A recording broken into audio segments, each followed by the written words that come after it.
നായന്മാരും ഈഴവന്മാരും അടങ്ങുന്ന ഒരു സംഘം നടീനടന്മാരാണ് മലയാള സിനിമയെ നിയന്ത്രിച്ച് മുന്നോട്ട് കൊണ്ടുപോകുന്നത് എന്ന തരത്തിലുള്ള പ്രചരണങ്ങൾ കേൾക്കാൻ തുടങ്ങിയിട്ട് ഒരുപാട് കാലമായി.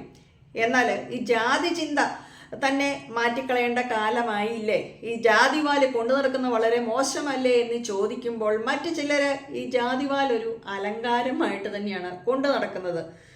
ഇപ്പം അടുത്ത കാലത്ത് മാത്രമാണ് കുറേയേറെ മുസ്ലിം വിഭാഗത്തിൽപ്പെട്ട ആളുകൾ സിനിമയിലേക്ക് വരുന്നത്. എന്നാലും മുസ്ലിം വിഭാഗത്തിൽപ്പെട്ട സ്ത്രീകളൊന്നും അധികം പേരും സിനിമ നടിമാരായിട്ടില്ല എന്നും നമ്മൾ അറിഞ്ഞിരിക്കേണ്ട കാര്യമാണ്.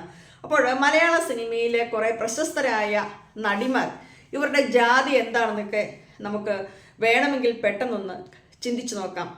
സ്ഥാനത്തും അസ്ഥാനത്തും ഒരുപാട് വിമർശനങ്ങൾ ഏറ്റുവാങ്ങുന്ന ഒരു വ്യക്തിയാണ് അഹാന കൃഷ്ണ, അല്ലെങ്കിൽ നടൻ കൃഷ്ണകുമാറിൻ്റെ മകള്. പലരും ധരിച്ചു വെച്ചിരിക്കുന്ന ഇവരെന്തോ അപ്പർ ക്ലാസ് നായന്മാരാണ്, അല്ലെങ്കിൽ പണ്ട് കാലത്ത് ആളുകൾക്കൊക്കെ നിലത്ത് കുഴി കൊത്തി അതിൽ കഞ്ഞി കൊടുത്തിരുന്ന കാലമൊക്കെ ഓർമ്മ വരുന്നു എന്നുള്ള ആ കൃഷ്ണകുമാറിൻ്റെ പ്രയോഗമാണ് ഇത്തരത്തിൽ കൂടുതൽ ആളുകളുടെ ഒരു ചിന്തയിലേക്ക് നയിച്ചിരിക്കുന്നത്. പക്ഷേ യഥാർത്ഥത്തിൽ അഹാന കൃഷ്ണയുടെ ജാതി എന്ന് പറയുന്നത് ഈഴവയാണ്. അതുപോലെ തന്നെ ഈഴവ സമുദായത്തിൽപ്പെട്ട മറ്റൊരു നടിയാണ് ബാലതാരമായിട്ട് വന്നതിന് ശേഷം സിനിമയിൽ നിറഞ്ഞു നിൽക്കുന്ന സനുഷ സന്തോഷ്. ഇപ്പോൾ അധിക സിനിമയിലേക്കൊന്നും പുള്ളിക്കാരിയെ കാണാറില്ല, എന്നാലും ബാലതാരമായിട്ട് ഒരു കാലത്ത് മിക്കവാറും എല്ലാ ചിത്രങ്ങളിലും ഉണ്ടായിരുന്ന ഒരു വ്യക്തിയാണ്.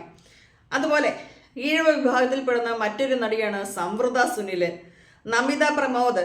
അവരും ഈഴവ ജാതിയിൽ തന്നെ പെട്ട ഒരു നടിയാണ്. ഇനി നമുക്ക് കുറച്ച് നായന്മാരായ നടിമാരെ കുറിച്ച് കാണാം. അപ്പോൾ എനിക്ക് തന്നെ ഈ ഓരോരുത്തരുടെയും ജാതി പറയുമ്പോൾ ചെറുതായിട്ട് ചിരി വരുന്നുണ്ട്. നിങ്ങൾ തെറ്റിദ്ധരിക്കുകയൊന്നും ചെയ്യരുത് കേട്ടോ. കല്യാണി പ്രിയദർശൻ പ്രണവ് മോഹൻലാലുമാൻ്റെ അടുത്ത സുഹൃത്താണ്, അല്ലെങ്കിൽ പ്രണവ് വിവാഹം കഴിക്കാൻ പോകുന്ന ഒരു വ്യക്തിയാണ് എന്ന തരത്തിലൊക്കെ കുറേ കാലമായിട്ട് അവിടെ ഇവിടെയൊക്കെ ആളുകൾ പറയുന്ന ഒരു കാര്യമാണ് കല്യാണി. മാത്രമല്ല പ്രിയദർശനും മോഹൻലാലും തമ്മിൽ അടുത്ത സുഹൃത്തുക്കളാണ്. എന്തായാലും കല്യാണി പ്രിയദർശൻ്റെ ജാതി എന്ന് പറയുന്നത് നായരാണ്.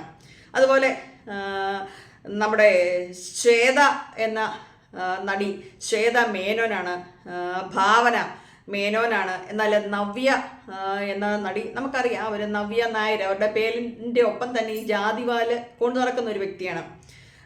അതുപോലെ നായർ വിഭാഗത്തിൽപ്പെടുന്ന മറ്റൊരു നടിയാണ് അപർണ ബാലമുരളി.